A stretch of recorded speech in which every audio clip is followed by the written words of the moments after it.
আসসালামু আলাইকুম। বাংলাদেশ বেতার রাজশাহী স্থানীয় সংবাদ পড়ছি মাহমুদ শওকত।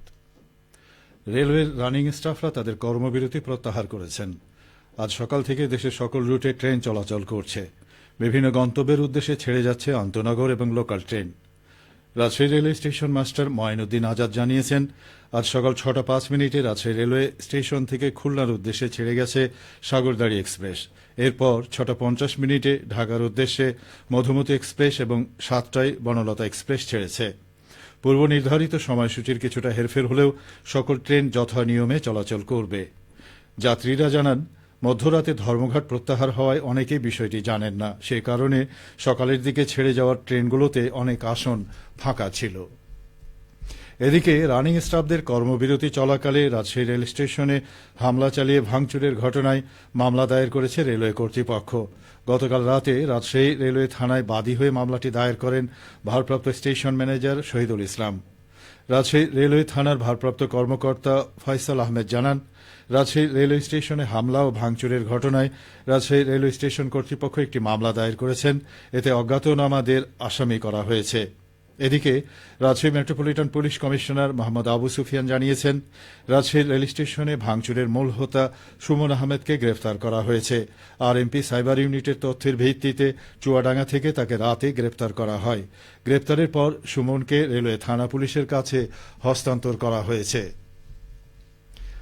আগামী 5 ফেব্রুয়ারি জাতীয় গ্রন্থাগার দিবস। দিবসটি উদযাপন উপলক্ষে রাজশাহীতে প্রস্তুতিমূলক সভা অনুষ্ঠিত হয়েছে।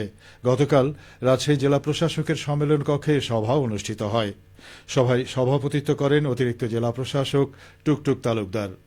সভায় জাতীয় গ্রন্থাগার দিবসের তাৎপর্য ও গুরুত্ব তুলে ধরে দিবসটি উৎসবমুখর পরিবেশে উদযাপনের বিভিন্ন দিক নিয়ে আলোচনা করা হয়। সভায় রাজশাহী বিশ্ববিদ্যালয়ের information science and library management বিভাগের প্রফেসর মোহাম্মদ নাজমুল ইসলাম সহ বিভিন্ন বিশ্ববিদ্যালয়, কলেজ এবং বিদ্যালয়ের গ্রন্থাগারিকবৃন্দ, বিভিন্ন বেসরকারি পাঠাগারের সভাপতি ও সম্পাদকবৃন্দ, সরকারি দপ্তরের কর্মকর্তাবৃন্দ, ব্রিটিশ কাউন্সিল, ব্র্যাক সহ বিভিন্ন এনজিও প্রতিনিধিরা উপস্থিত ছিলেন। নওগাঁয় তারুণ্যের উৎসব 2025 উপলক্ষে জেলা প্রশাসনের আয়োজনে দিনব্যাপী যুব উদ্যোক্তা সমাবেশ অনুষ্ঠিত হচ্ছে।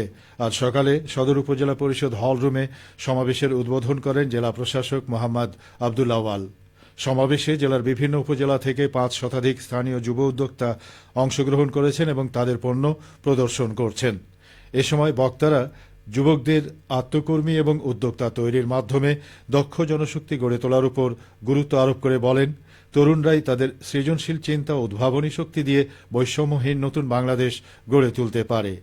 উদ্বোধনী অনুষ্ঠানে জেলা যুব উন্নয়ন অধিদপ্তরের উপপরিচালক জাভেদ ইকবাল, জেলা কৃষি সম্প্রসারণ অধিদপ্তরের উপপরিচালক আবুল কালাম আজাদ, জেলা প্রাণী সম্পদ কর্মকর্তা মাহফুজুর রহমান, বিভিন্ন সরকারি দপ্তরের কর্মকর্তা, যুব উদ্যোক্তা ও অন্যান্যরা বক্তব্য প্রদান করেন। নাটোরে 8 উপজেলায় শীতার্ত অসহায় মানুষের মাঝে 4053টি কম্বল বিতরণ করা হয়েছে। এসব কম্বল ক্রয়ে দুর্যোগ ব্যবস্থাপনা ও ত্রাণ মন্ত্রণালয় থেকে 13 লক্ষ টাকা বরাদ্দ দেওয়া হয়।